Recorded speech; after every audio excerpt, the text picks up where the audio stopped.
So, spin the bottle went amazingly, if I remember correctly. They think I'm going to make out some stranger just because a bottle told me to. They've got another thing coming, and so do you. Namely, a katana into your heart if you even try to make a move under such absurd circumstances. We were locking lips like there was no tomorrow. So I guess it's time to see if the love boat's gonna follow the gravy train into mealtime, because it seems like the next activity is mealtime. How quaint. You're expecting what, capture the flag? Do you know how complicated it is to run a game like that? Much more so than sitting and talking. You arrive at the cookout area to find an assortment of picnic tables scattered around. What were you expecting? Some kind of grand hall with a huge banquet table? This ain't some prestigious fantasy epic like you'd find on cable. Dwight and Claudette usher you to your seat. But there's very limited seatings directly around you. And oh great, terrific. It seems that everyone wants to sit next to you. Of course they do. Why wouldn't they want to sit next to me? Even better is that they don't want to sit next to certain other people either. Wait, hold on. Do I have to play like table dress up or whatever it's called to start? No one wants to sit next to Trapper. Yeah, makes sense. Meanwhile, he refuses to sit next to the Wraith or Trickster. Okay. Oh yeah, Trickster is here. Surprised? Yeah, well, they don't call him Expected Stare. I'm sorry, even I get nervous around crowds of killers, and my whole shtick gets a little flustered. Hey, that sounds like a joke I'd make. It's fine. Don't apologize for that kind of humor. My channel kind of relies on it. Hey there, you're looking good, Daddy V. Real good. And we literally can't let Huntress and Trapper sit next to each other. No, seriously, their arms are too big. They can't fit at the table if they sit side by side. Yeah, she's got some pretty muscular limbs there, if I do say so myself. And, well, yeah, Trapper's just a beefcake. Nobody wants to sit next to him. Look at this. We can't even fit everyone on screen at the same time. You probably think it was an error, but it's not. It was completely intentional. Yeah, what are you covering up Spirit for? Get her in the foreground. Let that be a lesson to you. Every error you think you see is a choice. Got that? Why do I not believe you? Because I'm pretty sure I just had an error earlier, which I decided to delete from my recording, where everything just sped up like crazy for absolutely no reason. What the hell? Wait, what? No, stop. What?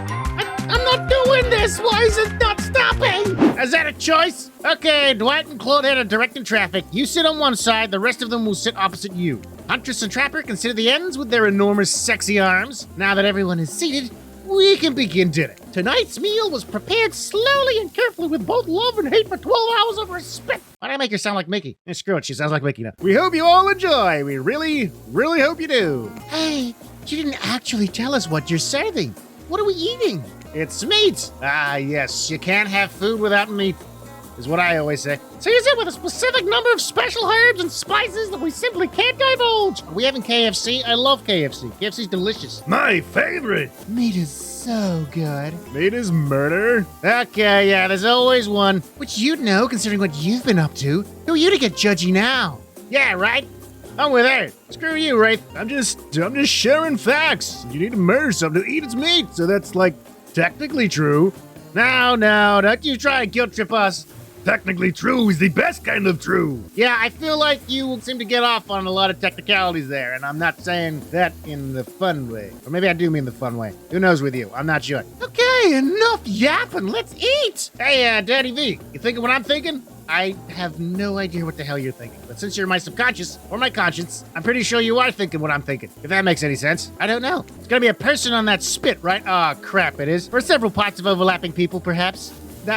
You know what? I would not be surprised. I haven't seen many pigs wearing palm tree button-down prints, you know? Yeah, that's true. I haven't seen any wildlife around here at all. When you look closely at the spit, you spot what definitely appears to be scraps of fabric sandwiched between some layers of meat. I think I might be sick. Is there anything else to eat? This took 12 hours! And we do literally everything on this island. Actually, there's one thing you're not doing today. You're not carving up this delectable meal. Wow, he's right for a change, because I am with my broad axe. It's the perfect tool for easily chopping anything in twain. Wait, what's happening here? First, who says twain? Sometimes I stress like we're all from completely different historical eras. Second, I'll handle this with my cleaver. Fast, powerful, and clean. At least it's clean when the meat is cooked. No blood. Hey, I say twain all the time. What are you talking about? Different eras. Maybe I'm from a different era. Where am I from? You two and your ridiculous bicep swinging contest. Enough! Grow up. Obviously, my gorgeous katana is the only option, obs. Yeah, I'm with you. I'd much prefer a katana than, an axe. I'm kind of cool with a meat cleaver, though. I mean, that kind of makes more sense than a katana, but I feel like maybe if this is a person, katana might work. The hell it is! Oh, I'll show you both my katana and send you to actual hell if you'd like. Please stop, please. I hate it when we fight or talk, or even when we look at each other in the eye. I can do it. I have the skull of Azarov. Skull of Azarov? How you gonna cut with a skull of Azarov? Great, instead of slicing it up, you can club it to a second death. Hey, Daddy V, I know this isn't what you want to eat, but hurry up and volunteer to carve up dinner. Otherwise, this is going for hours. No hyperbole. They once argued over who had the most effective weapons for 72 hours straight, and it doesn't matter which one does it. When they're done, they will take even longer cleaning the weapon, all while explaining the value in maintaining your tools. Despite being a bunch of cold-blooded killers, for some reason they're always terrified of tetanus. I mean, tetanus is pretty serious. Hey, why don't you just let me carve up the dinner? Splendid idea. We'd hate for it to get cold. We hate it when it got cold. Here's a machete, freshly sharpened. Oh, thanks. What is that, little dance you're doing there, pal? Minigame consists of 2 parts. On top, a pointer which rotates in a clockwise direction, and on the bottom, a target you're going to be pointing at. Yeah, I get it. It's like spin the bottle, huh? Sometimes the target is immediately visible, sometimes it's hidden until the pointer arrives. Oh. Press the space bar to stop the pointer while over the target to win. Fail to land on the target, and you will lose. What am I gonna, chop off an arm or something? Preferably not my own. To achieve a perfect success, land on the start of the target area, not the end. Oh, this is like, the generators. Okay, ready to play? Would you like me to repeat that? No, I'm good. Let's get it. Let's get into it. Ready or not, here I chop. Away we go. Slice. Whoop. That was it, right? Perfect. Hell yeah. Whoop. Oh, no. That, not bad. Yeah. Whoop. Perfect. Yeah, I was gonna say, that's a little off, but, yeah, that seemed all right to me. Oh, my God. Oh, perfecto mundo. Nothing less from yours truly. Oh, crap. What are we doing here? Why is it getting faster? Why am I being so reckless with a bloody cleaver? Ha! Perfect! I had 0 doubts. That was pretty good. I'd like to see what you could do with a less clumsy weapon. Yeah, I said it. Machetes are dumb. Yeah, I mean, I guess compared to a katana, if you're like a super katana weeb, then I guess that's what you'd be into. Well, I guess you kind of are. So I'm not going to say that. In fact, I retract my statement. Dinner is finally served. For real. The sounds, especially coming from the masked killers while they eat, which involves lifting their masks and shoving food up behind them, are nasty. Wait, no, they're not all wearing masks. I mean, Huntress is wearing a mask, but it's not really covering her mouth, and none of their masks are covering their mouth. Spirit, meanwhile, doesn't even eat. She's the only one who seems to really be embracing being dead. They're all dead, right? This is obviously hell. I mean, come on, we're still trying to be mysterious here. You think mystery comes easy? Claudette and Dwight are the only ones who've been working their asses off to make this night perfect. Well, at least they're lifting their masks. This is only 99% as disgusting as it could be if they just tried to mash stuff through there. Yeah, that's true. I've tried to eat with a mask on before. It didn't go so well. Glad there's not pictures of that anywhere on the internet. Spirit, why aren't you hungry? The 2 best things about being dead is not having to eat. That's only one thing. Think about it, Daddy V. Number 2 is no number 2. One less thing to think about in the afterlife. Yeah, that's a pretty good point. Yeah, life would be so much simpler if I didn't have to eat number 2. Although I suppose that's something to look forward to in death. Even if I wanted to eat, I have no idea what would actually follow. You mean in the number 2 section? Is ghost poop a thing? You might have noticed, but I'm mostly just a bunch of dismembered body parts floating in a spectral form. Yep, I totally noticed that. Been looking you up and down since the start. You see how deep this cut on my abdomen is? I don't think my digestive tract connects anymore. I mean, I didn't really look at it too closely. Maybe if you, move this text box, I could get an even closer look here. And, find out. Between the food and the behavior of the group, this might be the worst meal in history. But even worse is they're staring at you. You're not eating. They don't like that. Wait, but Spirit was just talking to me in a casual manner. I'm pretty sure she enjoyed my company. I think they want an explanation why. What do you want to tell them? This is gross. I'm sorry. Look at that seagull. Yeah, that sounds like something I would say. Wow, you ever see a seagull that big? I haven't. That's incredible. Anyway, what were we talking about? Lame misdirect. Yeah, she's right, Daddy V. Pretty lame.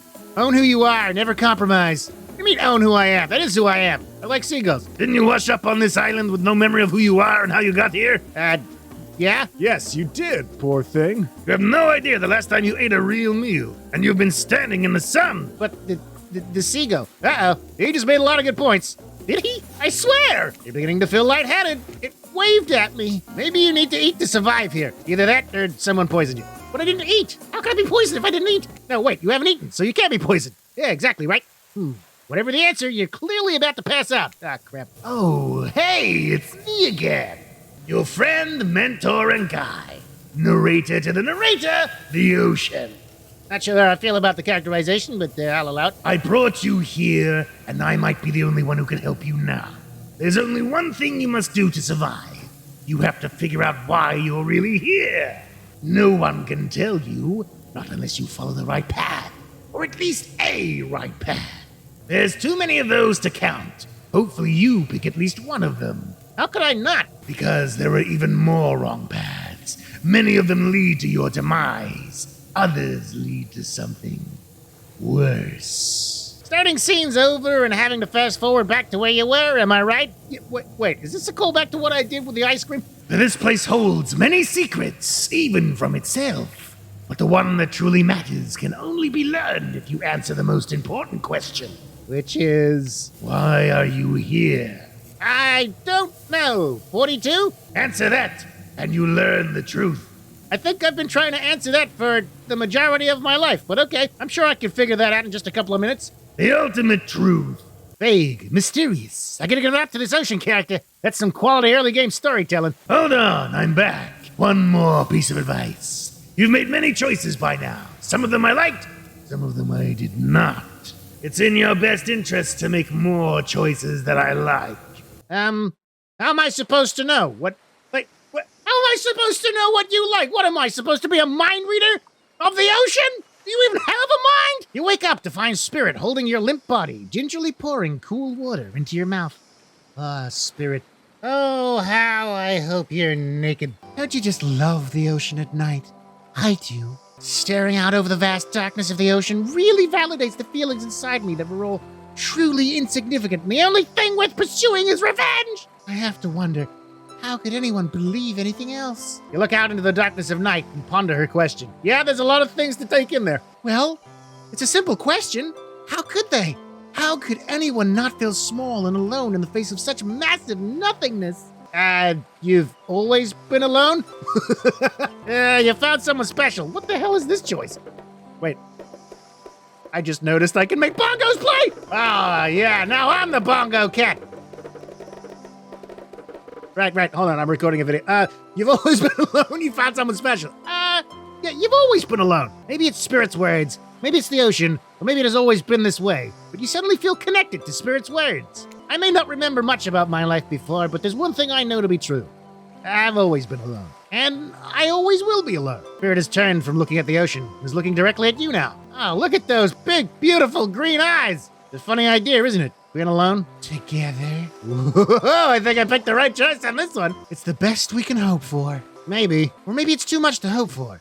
Maybe it's impossible to pretend we know anything. Is that just arrogance? Why are you crying? It's okay. We're just talking about being forever alone. Okay, that's actually pretty sad. Maybe I want to cry now. I was so dumb, so busy trying to please everyone and be the perfect student, the perfect employee, the perfect daughter. I didn't take care of myself. Now I'm all I've got. Worst of all, I got distracted from my true purpose, my destiny, the purpose that was sitting inside me my whole life. Which was? Okay, so this might sound a bit silly, but Spirit looks around to see if there's anyone else on the beach. When she's convinced that it's only you two, she continues. There's a dragon that lives inside me. Okay. I've always known, but I've tried to ignore it. When I couldn't ignore it, I tried to push it down. I'm so stupid. You're not stupid. That sounds badass, right? But I didn't let it out. And then I, chop, and now that dragon is pretty much a one-track revenge beast. But enough about me. What's inside of you, stranger? Nothing but darkness. Okay. Do I go full edgelord, or do I try and, entangle this dragon in fire stuff? You know what? Yeah, let's go no dragon, just a lot of fire. Let's see how that goes. No dragon, just fire. A raging inferno, in fact. Begging to burn this whole place down if I let out. Maybe I am the dragon? I'm sorry, but you're no dragon. And breathing fire, that's some hobbit-type nonsense. I'm a descendant of proud samurai. Our dragons are on a whole other level. Oh, well, sorry. I didn't realize it was a competition. Guess I flunked on that one. Looks like there was only room for one dragon inside Spirit after all. Is that an innuendo? Are you trying to say I'm not gonna get laid? Just as things are really heating up, you hear a flurry of footsteps behind you, and you quickly spin around, ready to fend off whatever new danger has popped up on this strange island. Only to find that it's Dwight and Claudette sprinting across the beach, clipboards in hand, which they're waving in their air above their heads. Great! It's very important that we stick to the itinerary. And attend each event as scheduled. Playing sick for cute flirt points was not a part of this evening's activities. That's strictly slotted in for after campfire story time. At this rate, we'll be late. Playing sick? No time for excuses. Well, there is, but that's scheduled for after what comes after the flirting. Go, go, go, go! Okay, sure. Did I just screw things up with Spirit by saying I was a dragon? Whoops, I guess she's really into edgelords? I'll take that into account next time. Once everyone is gathered at the fire pit, Dwight and Claudette quickly make an announcement. We're not going to blame anyone in particular, but someone, and we're not going to say who, so don't worry you, hasn't been sticking to the schedule. Screw you two. That means we're behind on time for evening activities. And we'll only have time for one person to share their special spooky nighttime story. Just one story? But story time is my favorite activity. It's a narrative-heavy experience. You're telling us that only one person gets to share? How will we decide who? Oh, great. We have to decide as a group? That never goes well. Whoever did this, step up now. I swear I won't be angry. I'll merely chop your head clean off. No fuss, no muss. I feel like that sounds a lot like anger, Trapper. Voice trembling, you realize this is probably it for you, but you embrace your fate. Sorry, everyone. I think they're talking about me. To be honest, I still don't understand how this whole schedule thing works. I guess I lost track of time. Well, it was passed out? Been there before, even though it's taking some pressure off of me, which is an absolute dream come true. Is it really fair to pick on the newbie? Seriously, has anything here ever happened on schedule, even once? Damn it, Donald. If you try to flex that authority gimmick one more time, so help me, I'll snap your head off so quick, and then I'll drown you in his blood, Cynthia. Fuss and muss are back on. You two know I love to hack, slash, and slice. We all know you love to kill. It's almost all you talk about. Nobody named any names. Who even knows any names? Not us. I renounce my name. Who's Donald? Who's Dwight? Who even knows anymore? Call me nobody. But we still gotta get started on story time, so... Daddy V, who do you think should go? Ah, damn it, that's a name. Please pick somebody quickly so that this tropical vacation doesn't turn into a bloodbath. Let's see, whose story do I want to hear? Well, I'm definitely into Spirit. She's the one I'm trying to get into, right? But maybe I shouldn't go so heavy. Maybe I should talk to Trapper, see what he's in about. I choose you, Trapper. Ah, crap, no, wait, that's probably the worst decision I could have possibly made. I should have picked Huntress or something. Wow, this entire experience is being carefully crafted to avoid an IP infringement lawsuit. Let's be careful with the catchphrases, will you? Yes, of course. You want to hear my story? It's a good one. And an old one, too. This is an infamous tale about two young friends from my hometown. Best buds who did everything and anything together. Fish, hunt, fight, skip rocks, climb the tallest trees, climb the highest peaks. The more dangerous something was, the more they wanted to do it. But everything changed one day when the slightly older friend asked the other for a favor. My father doesn't want me going out with you anymore. He said we're dangerous together. We take risks we shouldn't. And if I keep hanging out with you, he says one day I'm going to get hurt. Do you think you could come by and tell my dad we'll be careful so we can still be friends? Of course, said the other friend, who was always eager to please his best mate. So the two went to see the concerned father, who puffed away at his pipe as he listened to every promise his son's pal made about being more cautious. But when the slightly younger and slightly smaller boy finished, his friend's father responded stone-faced, "No, sorry, this is best for both of you. I don't want my son hanging out with you anymore." And that's that! The young boy was so crestfallen, he left immediately. No one would see him cry. He would not give them the satisfaction, especially because if they did, they might tell others in town, and they'd all think him weak. Worse, his own father would never forgive his son for letting others see him that way. But he was too upset to go home right away, or be spotted on the path.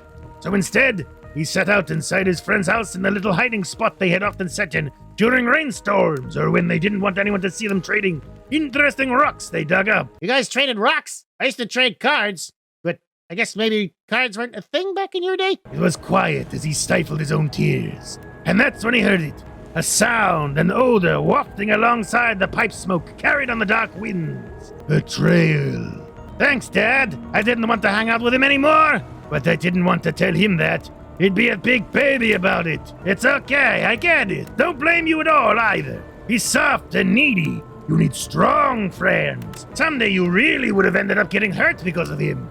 You need friends you can rely on.